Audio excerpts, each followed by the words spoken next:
6 tahun tak pulang kampung, wanita ini nekat mudik, pilih di penjara daripada putar balik. Carlina, seorang mantan pekerja migran Indonesia, nekat ke kampung halaman meski sudah tahu ada larangan mudik sebagai antisipasi penularan COVID-19. Bahkan ia tak peduli harus berurusan dengan pihak berwajib karena niatnya tersebut. Bahkan memilih di penjara daripada kembali ke daerah awalnya. Carliana tadinya disuruh berputar di pos penyekatan Tanjung Pura, Karawang pada Selasa 11 Mei 2021 dini hari. Dia menegaskan hanya ingin pulang setelah melakukan perjalanan dari Bogor. Tujuannya adalah Pemalang, Jawa Tengah. Dia mengatakan sudah bertahun-tahun dia tak berkumpul bersama anaknya di kampung halaman. Saat diminta putar balik, Carliana menghentikan motor metik berwarna merah hitam tepat di depan barisan petugas gabungan. Carliana mengaku sudah 6 tahun tak berkumpul bersama anak-anaknya.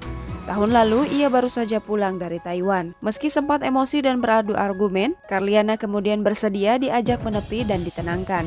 Selain Polwan, Kasat Lantas Polres Karawang AKP Rizky Adisaputro pun ikut menenangkan.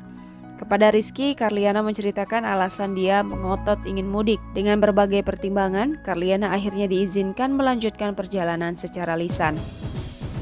Kepada awak media, Carliana bercerita bahwa sejak pulang sebagai TKI dari Taiwan, ia belum bisa berkumpul dengan seluruh anak-anaknya, terutama si bungsu yang duduk di bangku SMP dan mondok di pesantren. Carliana mengaku tak akan menyerah demi bisa berkumpul dengan anak-anaknya. Carliana juga menyebut ia tak bisa lagi kembali ke Taiwan lantaran negara tersebut menutup kedatangan tenaga kerja asing akibat pandemi COVID-19. Ia pun kini bekerja di Bogor.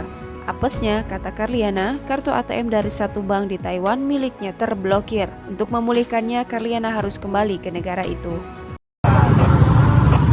Saya tahu Pak, 6 tahun saya nggak kumpul sama anak-anak Pak, bayangin saya di Taiwan.